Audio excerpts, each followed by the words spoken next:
From Hollywood, it's time now for John Lund as Johnny Dollar. Bird Welch, Johnny.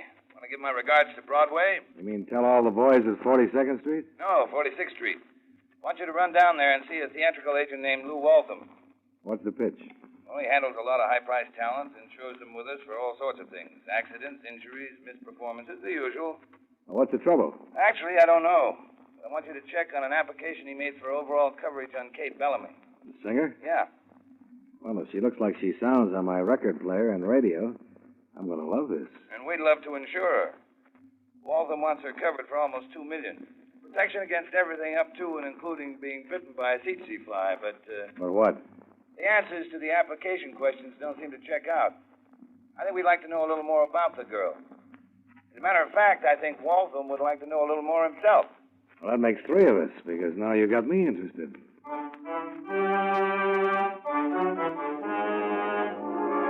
John Lund in a transcribed adventure of the man with the action-packed expense account, America's fabulous freelance insurance investigator. Yours truly, Johnny Dollar.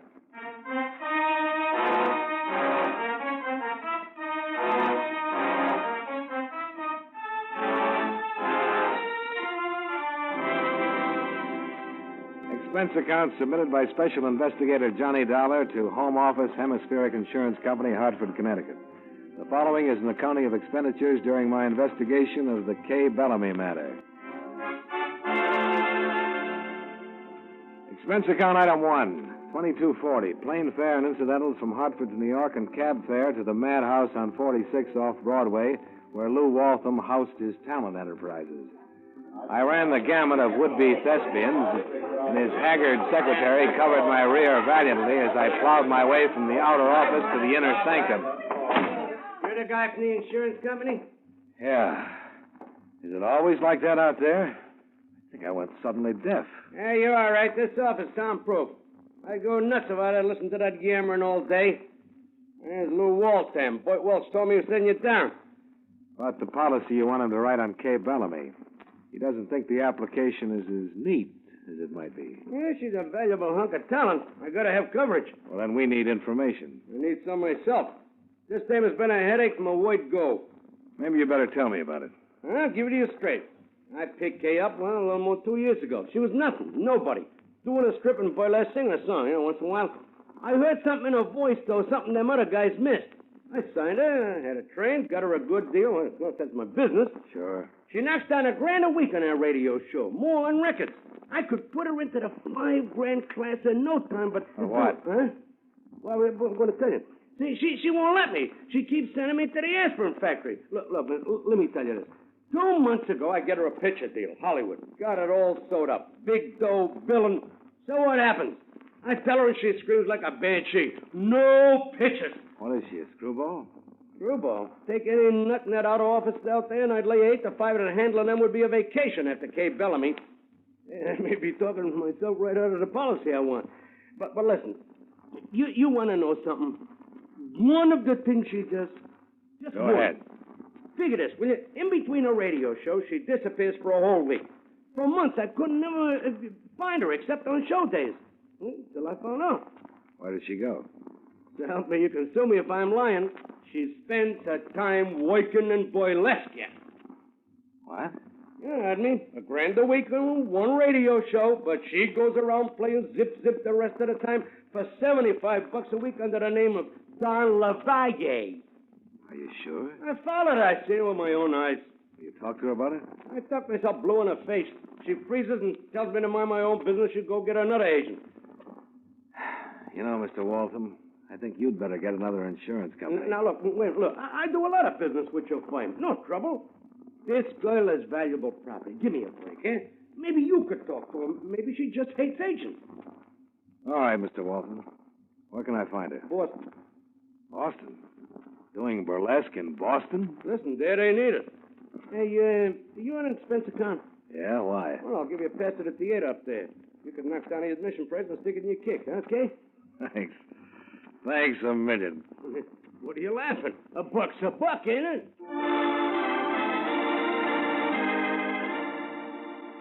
Expense account item 2, 1945. Cab and plane fares between Lou Waltham's New York office and the Burley Q Review in Boston, where Kay Bellamy, with a little Turkish veil hiding her face on the billboards, was dancing under the name of Dawn LaValla. The theater was closed in the later afternoon, but the sound of a piano came from the stage door alley.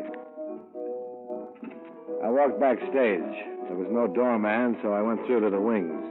Dawn LaValla was on stage, and the dance she was doing was enough to make me forget the inadequacies of the pianist and the despairing tone of the dance director as he tried to whip the lumbering chorus into a semblance of unity. All right. 1, 2, 3, 6. 1, 2, 3, 6. Keep in step, keep in step. Get right a minute.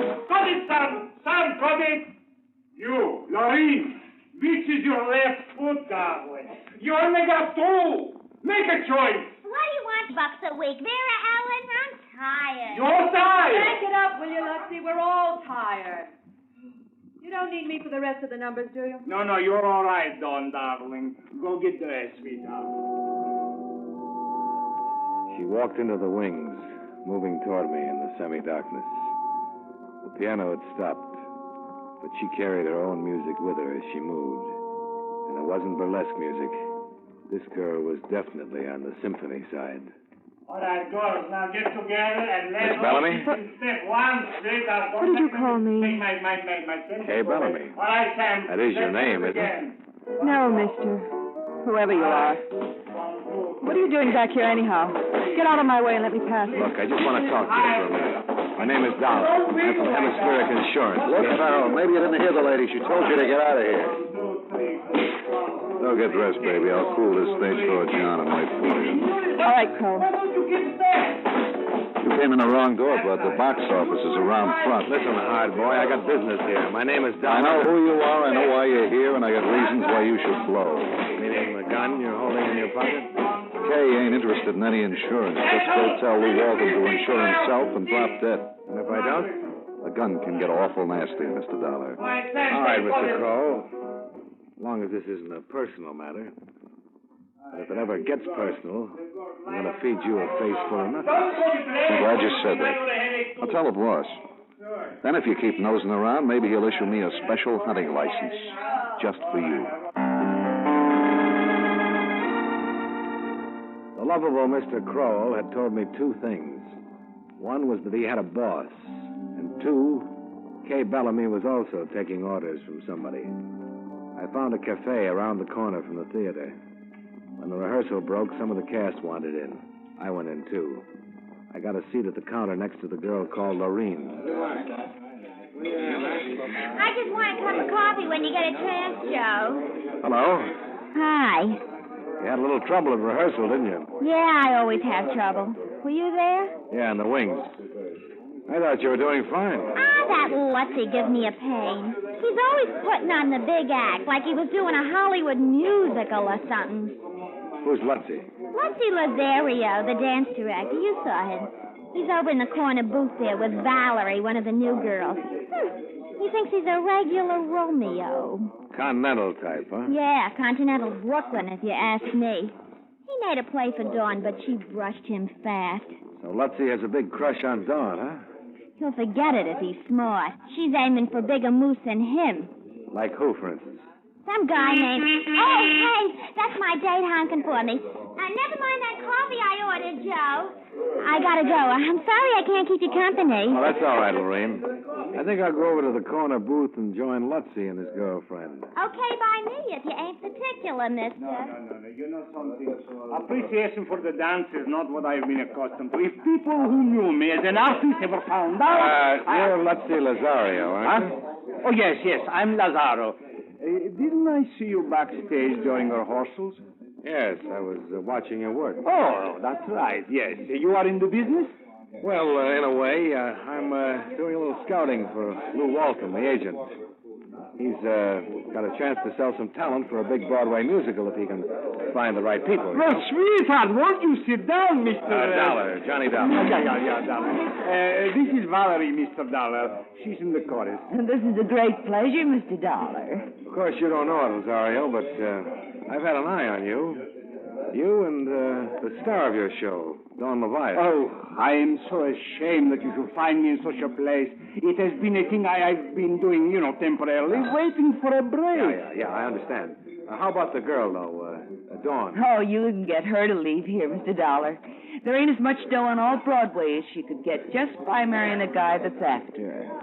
Besides, if you're looking for a real dancer, Dawn's boyfriend sounds like big money. More than just money, Mr. Dollar. Real big shot family. He's Martin Bayard Cullen III. Her breath was singeing my eyebrows, but it was the name that really made them curl. Martin Bayard Cullen III. Connections with a capital C. Kay Bellamy was really moving into the big leagues and doing it the hard way, via burlesque runway. Didn't add up. You're wasting your time with Dawn, Mr. Dollar.